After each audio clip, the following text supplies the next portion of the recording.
TM motorcycles are back in the US, and we were delighted to get a hold of a 2026 MX450Fi. We have a long history with TM motorcycles going back over 30 years, and we were bummed when the previous importer packed up and moved back to Europe about 2 years ago. Now, Cam Mitchell of 71 PowerSports has taken up the job. TM isn't like any other company. It's a family-owned business out of Pesaro, Italy, and it isn't a subsidiary of any larger company. All the motorcycles are handmade. You can tell when you look at the welds on the aluminum frames that no robots are involved. Accordingly, that makes them more expensive than most other bikes. For 2026, 71 PowerSports is taking orders for custom-built bikes. You choose the bits and parts you want, and then a bike is built in Italy and air freighted in. TM is such a specialized company that there is no demo fleet, and test bikes are hard to come by. For this test, we managed to get a 450 that was already here in the US. That happened to be the bike that came over for Stuart Edmonds to ride in the Motocross of Nations for Ireland.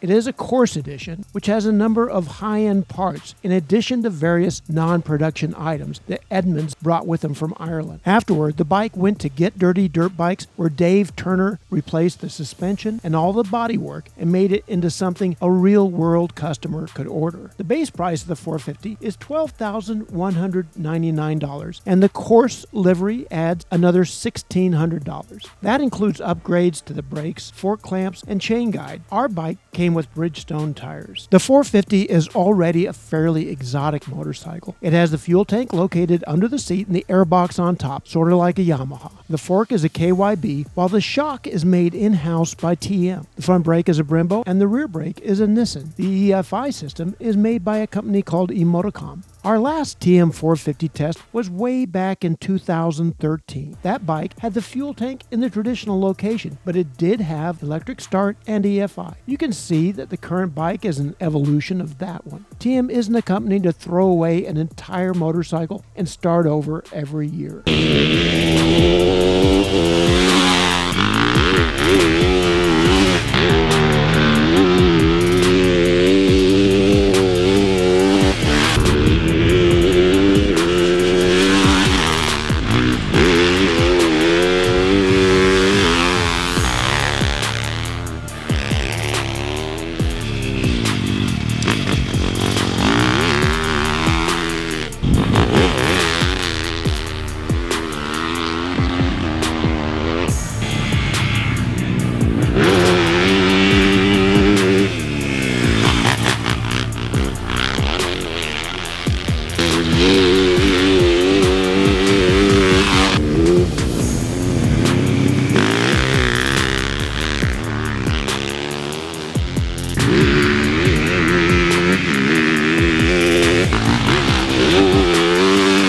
When you ride the 2026 TM, it has a combination of old school power delivery with modern output. Right off the bottom, it's a beast. It puts out enough torque to go head to head with anything in the class. As it climbs, it does have kind of an old world feel, as if it's turning a lot of flywheel mass. It peaks out with output that's typical of most of today's 450s, but when it's done, it's done. This isn't a bike that likes to be over-revved. The rider layout is spread out. This is a large motorcycle and not especially light. On our scale, it's 241 pounds with the fuel drain. It's an even 10 pounds heavier than the Yamaha YZ450F, but only a couple pounds more than a KX450. In overall handling, we consider it a very stable motorcycle. The rear suspension is a little stiffer than the front. If a pro were to race the TM, he would probably want to make the fork stiffer to balance things out. For the average guy, the shock would probably have to be softer. Part of that feeling might be frame rigidity. The TM has kind of a stiff, rigid feel. Even the seat is stiff. Other than that, the strangest thing about the TM is that it's not very strange at all. When you get to ride a bike this rare and this beautiful, you brace yourself for something outlandish. That's not the case here. The TM is a bike that anyone could hop on and go fast on their very first lap.